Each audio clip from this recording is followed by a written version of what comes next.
Hello everyone, welcome to the first video on this channel. Today I want to show you a game between Anand and Kasparov that played in their 1995 World Championship match. It was quite a epic game and featured some brilliant play. And let's get right to it. So Anand opened with 1e4. And Kasparov responded with c5, the Sicilian defense. He's a huge fan of it, particularly the Najdorf variation.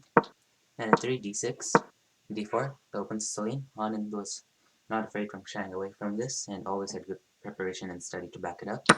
C takes d4, knight takes d4, knight f6, knight c3, and a6. And as I said, Kasparov is a great exponent of the Najdorf Sicilian and one of the most honored replies to e4.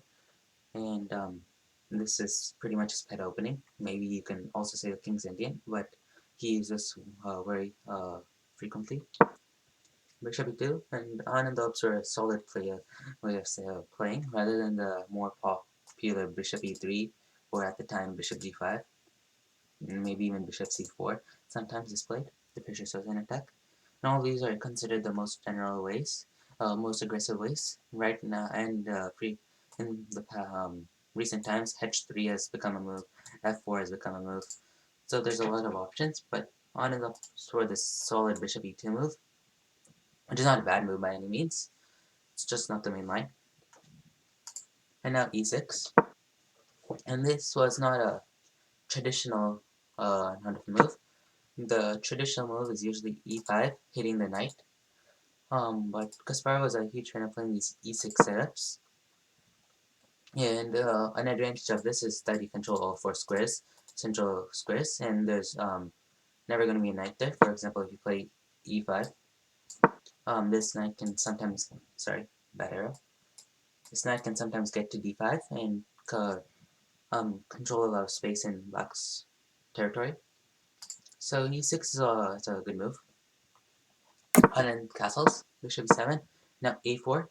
The idea of this move is to stop this b5 push, which is very common when you play this d6 e6 setup. And by stopping this move b5, Kasparov has to be forced to play b6 if he wants to get the bishop out this way, or he has to get the bishop out via d7, and it'll be put on a slightly more passive square. Knight c6, bishop e3, castles by black, and now f4. And now that all the pieces are developed, Anand strikes with f4. Now he gains more space here and gets some more control over e5, and he's preparing the kingside attack, as most of his pieces are coming. A common idea is, for example, queen e1 to queen h4, which is, if you want to use it in your games, you might not always win, but you'll get a lot of style points for it. Queen c7, the queen goes to the traditional Sicilian square of c7. Of course, sometimes they'll come to b6, but most of the time I'll stay on c7 and be happy. King h1, prophylaxis. Anand wants to avoid any threats down this diagonal at any point. For example, if this bishop and knight move away, this bishop or this queen could become very annoying and powerful. Rook e8, bringing the rook to the e path. And as you can see, this bishop still hasn't been developed. Bishop 3, bishop b7, and Kasparov knows that since this b5 square is locked down by 3 different pieces, and he doesn't really want to play b6, that could make this knight sort of weak and just create a few holes in his position. He tries bringing out he brings out the bishop via d7, knight b3, and the idea of this move is to not allow Kasparov to take, and then play bishop c6, where the bishop will be very powerful. Knight b3. For example, if queen d2, knight takes d4, bishop takes d4, e5, bishop e3, bishop c6, the bishop is on a very good diagonal for black. So after knight b3, knight a5, Kasparov forces a trade anyway. Knight takes a5, queen takes a5, now queen d3, this connects the rooks, something you always want to do, as these protect each other, and of course they control this back rank very well, and you avoid mates, and they sometimes will come rook, lift them up and attack the king. Rook a d8 was now played, rook f b1, bishop c6, b4, and this is an extremely aggressive move. hitting the queen. This might look like a pawn sacrifice, but white gets superb compensation if black takes. For example, queen takes b4, rook b1, queen a5, and bishop b6. I think a trapped queen is good compensation for a pawn. I'll leave that to you to decide. Queen c7. Now b5 on and keeps pushing. Bishop d7, and of course you don't always have to take in situations like this. Just because you have the option to take the pawn doesn't mean you have to take the pawn. For example, if Kasparov had taken, e takes b5, a takes b5, bishop d7, now knight a4. Now white is going to have very easy play with this bishop b6 idea, maybe knight b6, maybe b6, and these rooks are just going to hog these files, and it's going to be very hard for Kasparov to get any counterplay. So bishop b7, rook a b1, Anand supports this pawn. I guess he wants to push it, and of course he's threatening to take, and then afterwards play bishop b6, winning the exchange. So Kasparov has to take now. You stop the push or taking, but of course you have to. It's at the cost of giving out the bishop here. Knight takes b5, bishop takes b5. This move is sort of forced, as you don't really have a good place to retreat the queen, and this pawn is very weak if you retreat it. So you have to take. Bishop takes b5, queen takes b5, and now a takes c5 is an option, but this allows d5, which is very strong for black as it frees up his position. So queen takes d5 was a better move. Rook a8. c4 now. Anand gains some more space. And this is known as like a Maroczy bind setup where you control this d5 square. And you, of course, if you place its d5 in the Sicilian, that's when you know you have a good position. e5. You have to strike in the center a different way. And Kasparov strikes with e5.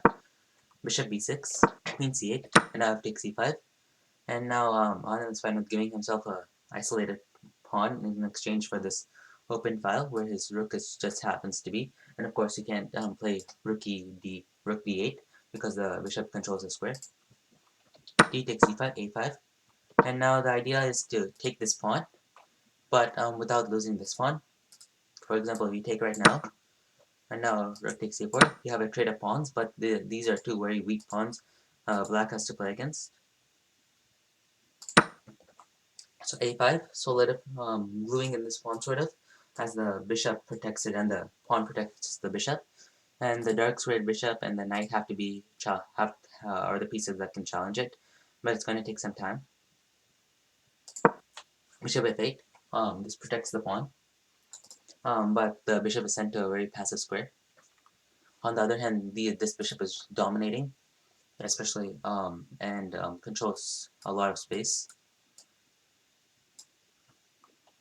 Queen 6, sorry, h3, avoiding any knight g5 ideas, as this could be an idea in the future. Queen 6, Kasparov was able to activate his queen, but Anand now found a beautiful move, and that move was rook d5.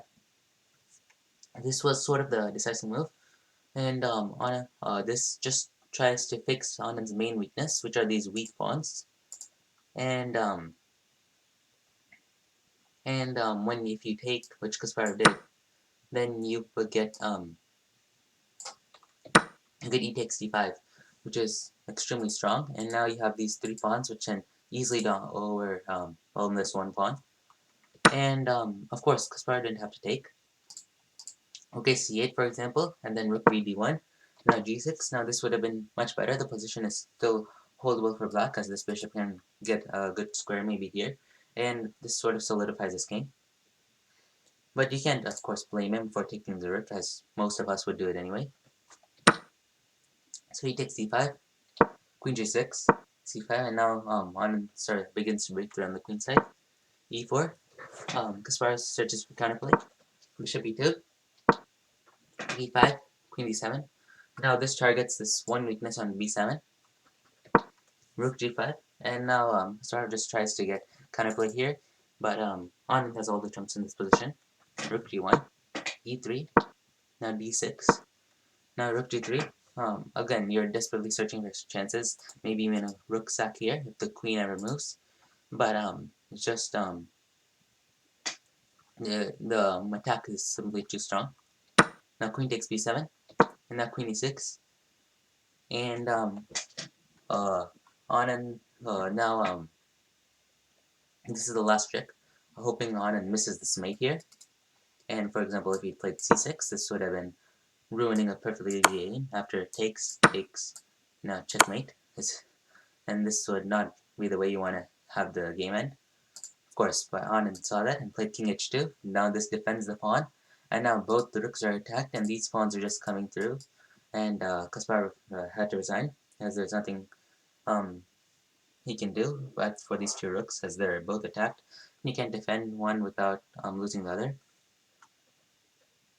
And the position is just complete loss. And this was a complete crushing victory by Anand. This was the first game in that 1995 World Championship that was decisive. And he broke a streak of 8 draws, and at the time that was the longest draw streak in a World Championship until it was broken by Fabiano Caruana and Magnus Carlsen in 2018. He did lose the rest of the games in the World Championship, falling to the Sicilian Dragon, which I'll look at later, on Kasparov's birthday. And it was these were good games. This was a very good game. I just Anand broke through with these pawns mostly on the queen side, and using the queen side majority.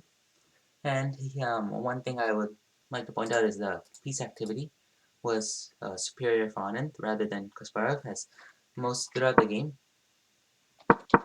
his pieces ended up very passive behind this pawn shield, which is not a complete bad thing, as it allows him to regroup easily. But here I did have trouble, and Anand excellently made use of that, and was able to win a very good game. The highlight, of course, being this exchange sacrifice, and after which it was just super easy for Anand to just break through and attack both rooks and win the game. I hope you enjoyed my first video. I'll try to post videos regularly. Please do subscribe and comment below on what games you want to see next. Thanks for watching, and I'll see you all next time.